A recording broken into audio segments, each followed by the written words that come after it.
Ushindani upande wa ligi kuu Tanzania bara unaendelea kuwa mkubwa, hasa kwenye upande wa timu ambazo zinapambania ubingwa ndani ya msimu huu.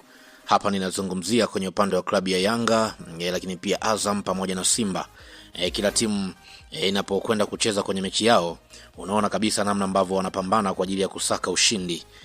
Nao Simba kama ambavyo tunafahamu, wanafahamu kilichotokea hapo jana kwa upande wa klabu ya Yanga baada ya kuibuka na ushindi. Kwa hiyo wanafahamu kwamba Yanga anaendelea kwenda juu. Kwa hiyo kwenye mchezo hii leo dhidi ya TRA wanahitaji kupata matokeo ambayo yataweza kuwafanya kuwa karibu zaidi na nafasi ya ushindi. Sasa kabla hatujakwenda kuangazia hapa, nikukumbushe tu kwamba hii hapa ni Swahili Media. Kama bado hujaweza kusubscribe, basi ni kuombe subscribe ili tuwe pamoja siku zote. Mimi naitwa Chicharito. Karibu tuweze kuangazia hapa kikosi kwa upande wa klabu ya Simba dhidi ya TRA United. Kwa upande wa goalkeeper yupo Jibril Kasali.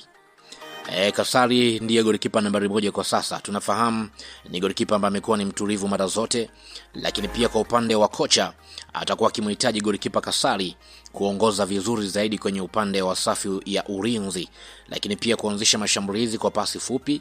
Lakini pia huyu ndiye goalkeeper ambaye tunafahamu ameweza kuonyesha uwezo mkubwa wa hali ya juu ndani ya msimu huu. Kwa hiyo kwa upande wa Simba wanategemea kuona makubwa zaidi kwa upande wake. Lakini pia nikienda kutizama kwenye upande wa beki wa pembeni kulia yupo Shomari Kapombe, nahodha ndani ya kikosi cha Simba. Kapombe beki mwenye uzoefu mkubwa, lakini pia na uwezo wa kushambulia. Kwa upande wa mwalimu atakuwa akimhitaji zaidi Kapombe kupanda mbele kusaidia mashambulizi, lakini pia akishirikiana vizuri na winga kwa ajili ya kutengeneza nafasi za mabao ambazo Simba watakuwa wakizihitaji. Wakati huo pia kwenye upande wa beki ya pembeni kushoto yupo Nixon Kibabage. Kwa upande wa Kibabage tunafahamu ni mchezaji ambaye amekuwa na uwezo mzuri zaidi wa kusaidia mashambulizi kwa upande wa klabu ya Simba. Kwa sasa hivi tunaona namna ambavyo amekuwa ni mzuri kwenye kupiga cross, lakini pia amekuwa ni mzuri zaidi kusaidia mashambulizi kwenye eneo hilo la pembeni. Kwa upande wa Mwalimu Steve Barker atakuwa akimhitaji zaidi Kibabage kupanda mbele kwa mara ili iweze kuwapa nafasi mawinga kuingia ndani kulingana na aina ya mfumo ambao amekuwa anaucheza mara zote. Lakini pia kwenye upande wa mabeki wa katikati yupo Ismail Ture. Kwa upande wa Ismail Ture tunafahamu ni beki ambaye amekuwa na uwezo mzuri na amekuwa na uwezo wa kushinda mipira ya aina yote. Nguvu, uwezo wa kusoma mchezo, lakini pia kushinda mipira ya juu. Huyu ndiye ambaye atakuwa pia ni nguzo zaidi kuhakikisha washambuliaji wa TRA hawapiti zaidi.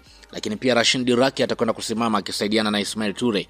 Rashid kwenye mechi zote, hakuna mechi ambayo unaweza kuona Rashid kiwango chake kimepungua. Ni beki ambaye amekuwa ni mstaarabu, amekuwa anakaba kwa akili, amekuwa ni mtulivu wa hali ya juu. Mpaka sasa hivi unaona Simba wana utulivu kwenye eneo la ulinzi, basi utamtaja Rashid kutokana na kile ambacho amekuwa anakionyesha ndani ya kikosi cha Simba. Lakini pia kwenye upande wa viungo wakati kwanza yupo Yusuf Kagoma.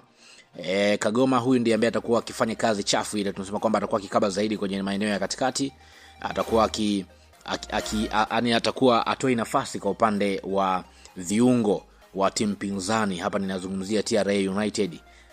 Kwa upande wa mwalimu atakuwa akimhitaji Kagoma kubaki zaidi kwa ajili ya kulinda ulinzi kwenye eneo la chini.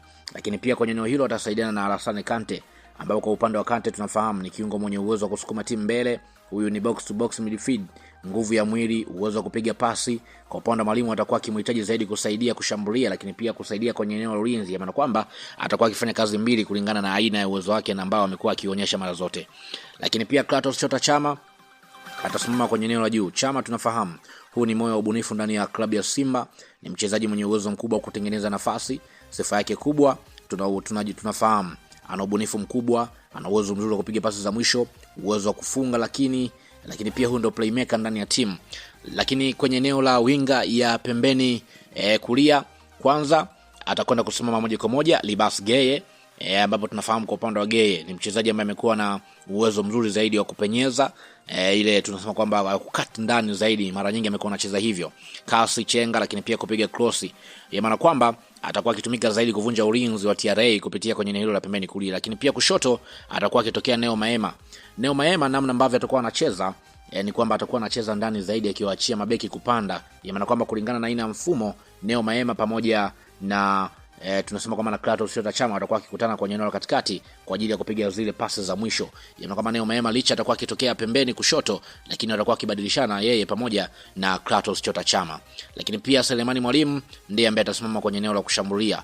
Selemani Mwalimu tunafahamu ni mshambuliaji ambaye amekuwa na uwezo mzuri zaidi wa kumalizia nafasi ndani ya box. Sifa yake nzuri zaidi ni kukaa kwenye maeneo